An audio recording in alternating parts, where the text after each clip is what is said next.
The garage smelled like motor oil and broken dreams. I sat there at 2 in the morning, staring at my half-rebuilt Mustang, wondering when everything had gone to hell.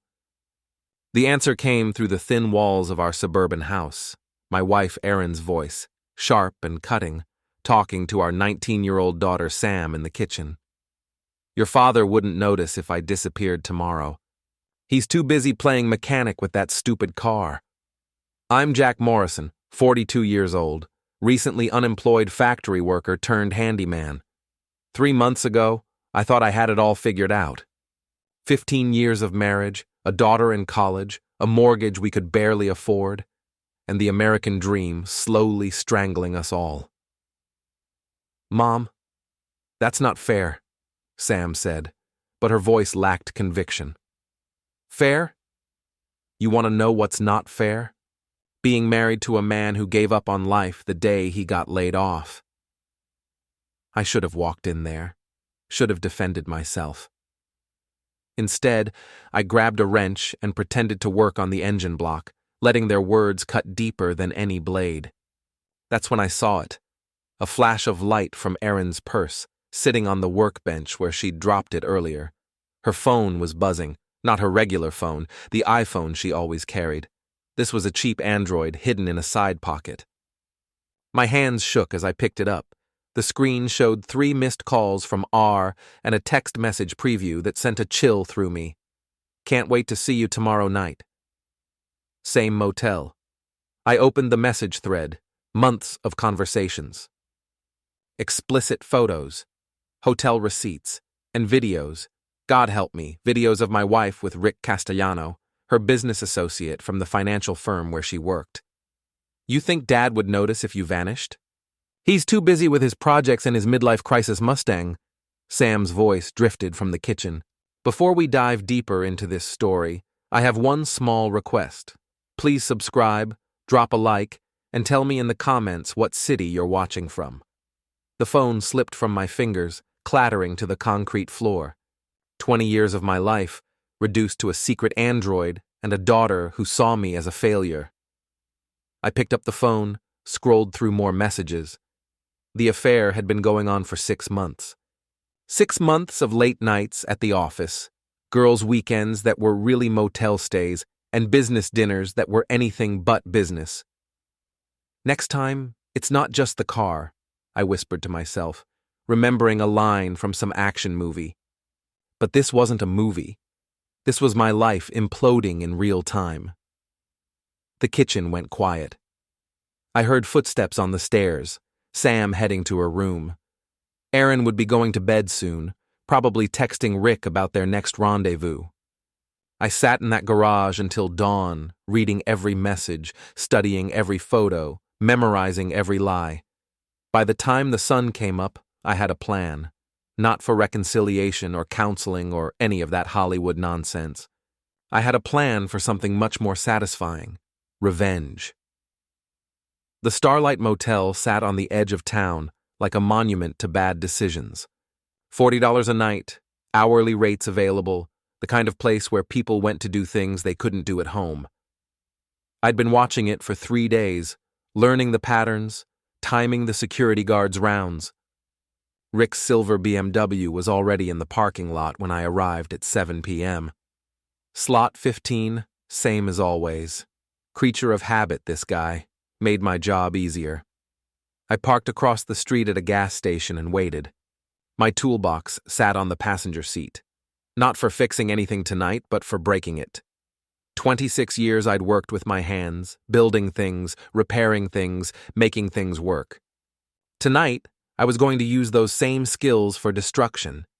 At 8:30, I saw them through the window of room 15. Erin, my wife of 15 years, laughing at something Rick said. She was wearing the black dress I'd bought her for our anniversary last year. The sight of it made something cold and hard settle in my chest. I crossed the parking lot, staying in the shadows. The security camera was pointed toward the office, not the guest rooms. I'd noticed that on my first scouting trip. Amazing what people missed when they weren't paying attention. The BMW's paint job was perfect. Probably cost more than I made in 6 months back when I had a job. I ran my key along the driver's side, from headlight to taillight, pressing hard enough to cut through to the metal. The sound was beautiful, like fingernails on a chalkboard, but in a good way. Next, I knelt by the rear tire. The knife went in smooth, releasing air with a satisfying hiss. Not enough to cause an accident, just enough to ruin his night. For the final touch, I pulled out a piece of paper I'd prepared. In block letters, I'd written, "Next time, it's not just the car." I tucked it under his windshield wiper, right where he couldn't miss it. As I walked back to my truck, I noticed the red light blinking on the security camera. Had it been pointed this way the whole time? My heart hammered against my ribs, but I kept walking. Too late to worry about it now. I was almost to my truck when I heard the motel room door open. "What the hell?" Rick's voice carried across the parking lot. "What the hell?" I got in my truck and drove away, watching in my rearview mirror as Rick stood in his underwear, staring at his ruined car. Erin appeared beside him in a hotel bathrobe, her hand over her mouth. The image burned itself into my memory. Not because it hurt, though it did, but because it was the moment I realized I was done being the victim in this story. I was ready to be the villain. 3 weeks later, Erin announced she was going to her company's quarterly party. "Just a boring work thing," she said, not meeting my eyes. "You'd hate it." She was right. I would have hated it 3 weeks ago. Tonight I was looking forward to it. I waited until she left, then put on my best shirt and tie. The same outfit I'd worn to our wedding, back when I thought we were building something that would last. It still fit, mostly. The party was at the Marriott downtown. I paid for parking, $20 I couldn't afford, and walked into the lobby like I belonged there. Confidence was half the battle in situations like this. The other half was not caring what happened next. I found the party on the 3rd floor. Corporate types in expensive suits, drinking wine that cost more than my weekly grocery budget. I spotted Erin immediately, standing near the bar with Rick and 2 other women from her office. She was laughing, touching his arm, playing the part of the available single woman. I walked straight up to their group. "Hey, honey," I said, loud enough for everyone to hear.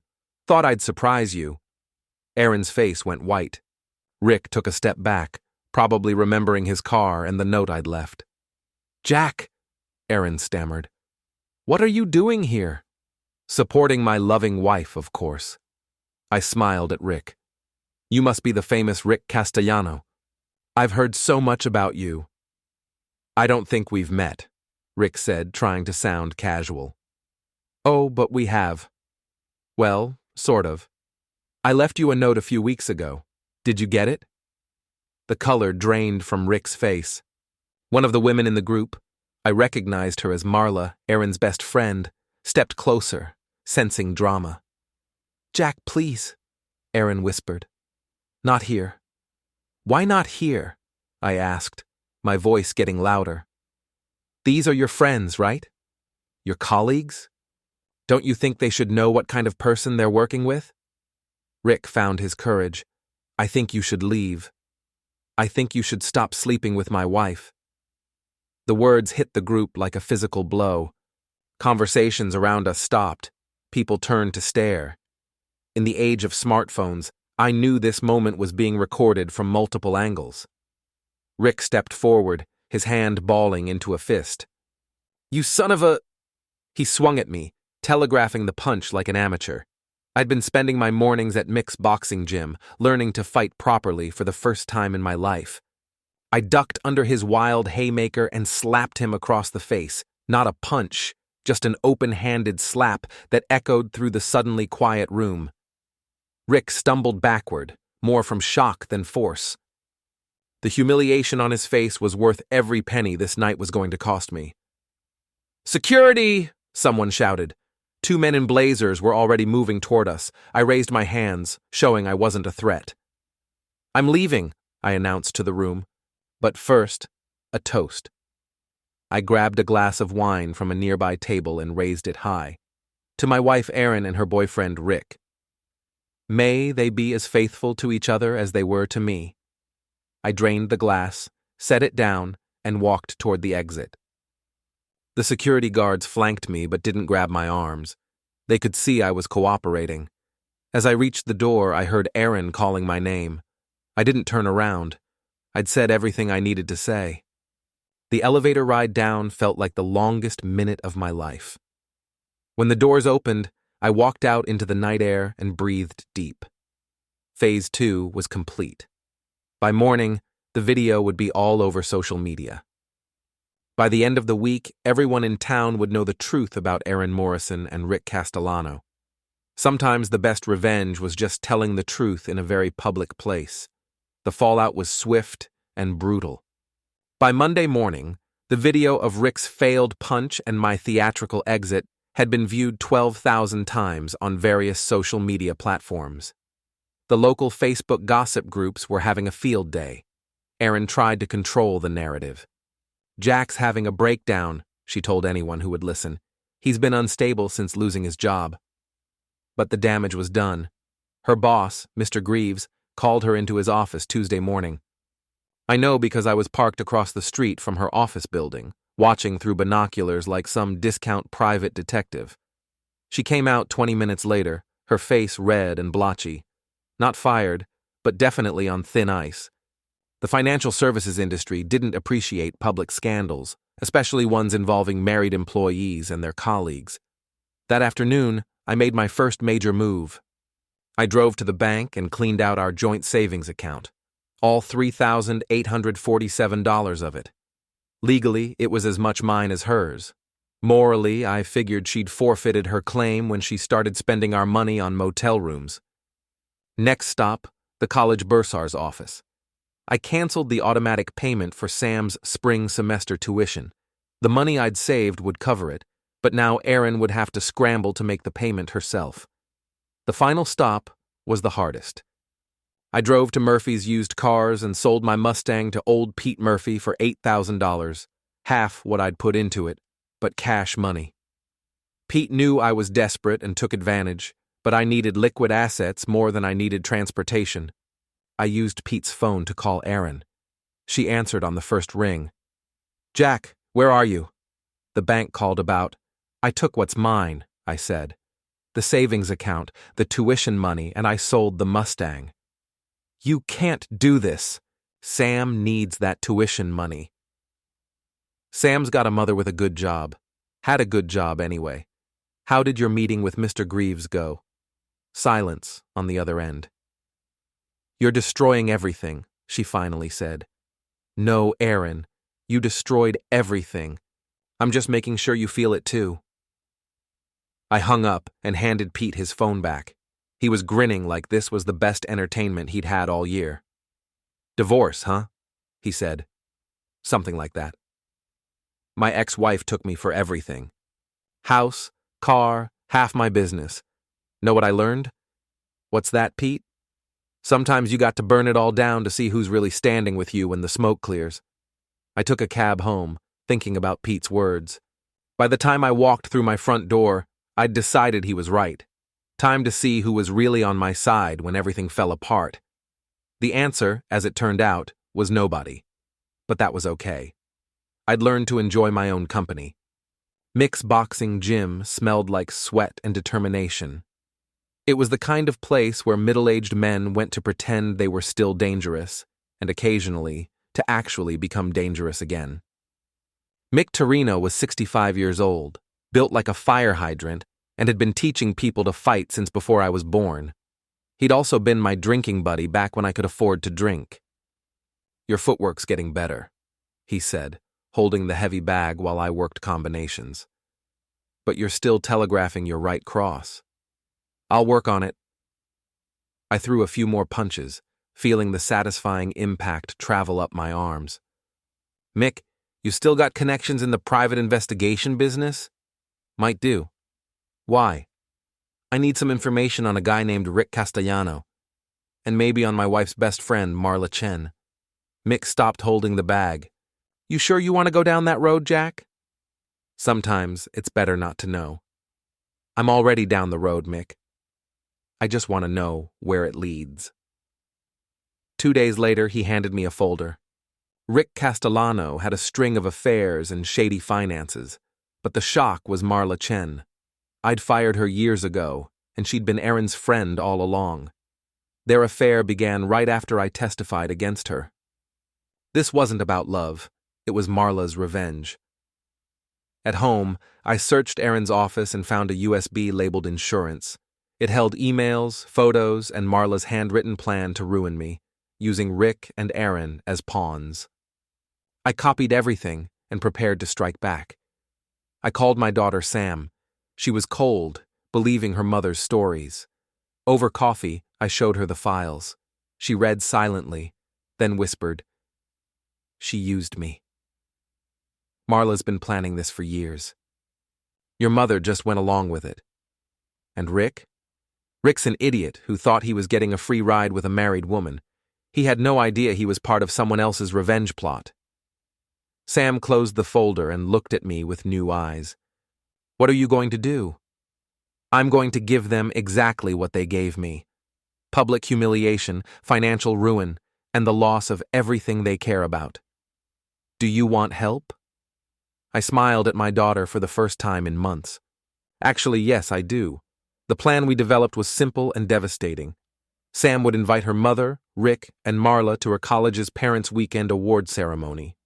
She was receiving a scholarship recognition, something Erin would never miss, especially with her reputation already damaged. What they wouldn't know was that I'd be there too, with copies of all the evidence and a microphone. "Are you sure about this, Dad?" "Once you do this, there's no going back." There was no going back the moment your mother decided to destroy our family for someone else's revenge fantasy. Sam nodded. "Then let's finish this." The college auditorium was packed with proud parents and nervous students. I sat in the back row wearing my best suit and carrying a folder that would change several lives in the next hour. Erin, Rick, and Marla sat together in the third row. They looked like a happy little family, supporting Sam's achievement while plotting my continued destruction. Rick kept checking his phone, probably worried about the internal investigation at his company that I'd anonymously tipped off to. Sam took the stage to accept her scholarship award. She looked beautiful and confident, nothing like the confused girl who'd been manipulated for months by people she trusted. "Before I accept this award," Sam said into the microphone, "I'd like to say something about family, trust, and the importance of truth." Erin beamed with pride, not realizing what was coming. 6 months ago, I thought I knew who the good guys and bad guys were in my family. I thought my father was a failure and my mother was a victim. I was wrong about both of them. The audience was listening politely, expecting a standard thank you speech. My mother has been having an affair with her colleague, Rick Castellano, as part of an elaborate revenge scheme orchestrated by her best friend, Marla Chen. They've been systematically destroying my father's life, using me as a weapon to hurt him emotionally while they hurt him financially and socially. I could see Erin's face from where I sat, white as paper, her mouth hanging open. I have evidence of all of this, which I'm turning over to the appropriate authorities. But first, I want my father to come up here and tell you what it feels like to have your life destroyed by people you trusted. I stood up and walked to the stage, feeling 500 pairs of eyes tracking my movement.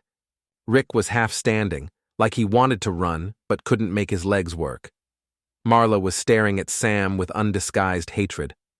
I took the microphone from my daughter and looked out at the crowd. "My name is Jack Morrison.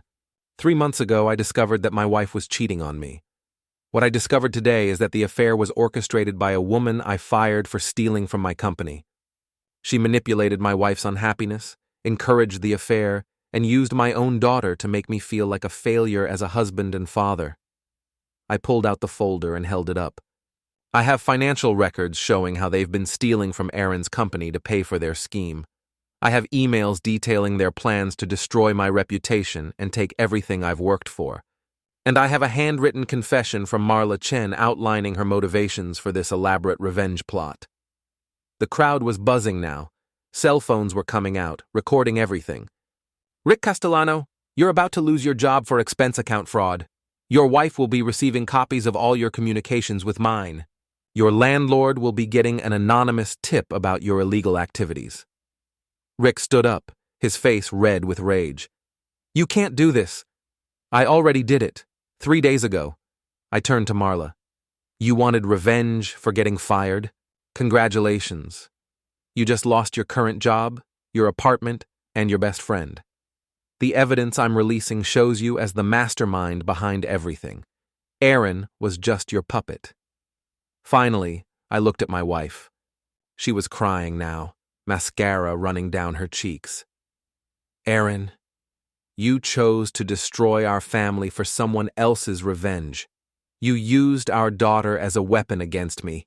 You stole from your company and lied to everyone who cared about you. I'm filing for divorce tomorrow, and you'll be lucky if you avoid criminal charges." I handed the microphone back to Sam and walked off the stage. Behind me, I could hear shouting, crying, and the general chaos of a carefully constructed plan falling apart in real time. In the parking lot, Sam caught up with me. "How do you feel?" she asked. I thought about it for a moment. "Like I can breathe again." "What happens now?" "Now we start over. Both of us." We drove away together, leaving the wreckage of my old life behind us. In my rearview mirror, I could see Erin standing in the parking lot, surrounded by people with cameras, finally getting the attention she'd always craved. Just not the kind she'd wanted. 6 months later, I was rebuilding engines in a small garage I'd rented on the outskirts of town. The divorce was final, the criminal charges had been filed, and my new life was taking shape one day at a time. Rick Castellano had been fired and was facing embezzlement charges. His wife had taken their kids and moved back to her mother's house in Ohio. Last I heard, he was working at a car dealership, selling used Hondas to people who probably made more money than he did now. Marla Chen had disappeared entirely. Fired from her job, evicted from her apartment, and facing multiple fraud charges, she'd apparently decided that a fresh start required a new city, or maybe a new state. I didn't really care where she went, as long as it was far from here. Erin had managed to avoid jail time by cooperating with the investigation and paying back the money she'd stolen. She was working as a receptionist at a dental office, making about a quarter of what she used to make. She'd moved in with her sister and was slowly rebuilding her life, one humiliating day at a time. Sam had transferred to a college closer to home and was living with me in a small apartment above the garage. She was studying business and helping me with the books for my new automotive repair service. We were both learning to trust each other again. "Dad," she said one evening as we closed up the shop, "do you ever regret what you did?" I thought about it while I wiped grease off my hands. Did I regret destroying the lives of people who had tried to destroy mine? Did I regret fighting back when they expected me to just take it? "No," I said finally. "I regret that it was necessary. I regret that people I loved and trusted forced me to become someone I never wanted to be. But I don't regret fighting back." Mom called me yesterday. She wants to have dinner, try to explain everything. "What did you tell her?" "I told her I'd think about it. Maybe in a few more months when I'm ready to hear her side of the story." I nodded. Sam was 19 years old enough to make her own decisions about forgiveness and family. I'd given her the truth. What she did with it was up to her. That night, I sat in my small apartment and looked at the photos on my desk. One of Sam at her scholarship ceremony, smiling as she held her award. One of my new garage, with the sign I'd painted myself. Morrison's Automotive, honest work, fair prices. And one of me and Mick at the boxing gym, both of us grinning after I'd finally learned to throw a proper right cross without telegraphing it. They weren't the photos I'd expected to have at this point in my life, but they were honest photos, taken after I'd stopped pretending to be someone I wasn't. I'd learned something important during those months of planning and executing my revenge. Sometimes the best way to save your life is to burn down the parts that were destroying you. Erin, Rick, and Marla had wanted to destroy Jack Morrison, the failed factory worker who couldn't stand up for himself. They'd succeeded. That man was gone, buried under the weight of their betrayal and manipulation. but from his ashes had risen someone new, someone who fought back, who refused to be a victim, who understood that sometimes you have to become the villain in someone else's story to be the hero in your own. I turned off the lights and went to bed, sleeping peacefully for the first time in years. Tomorrow I'd wake up and rebuild another engine, help another customer, and continue building a life based on truth instead of lies. They'd wanted a villain. Instead, they'd created someone much more dangerous, a man who'd learned to respect himself again.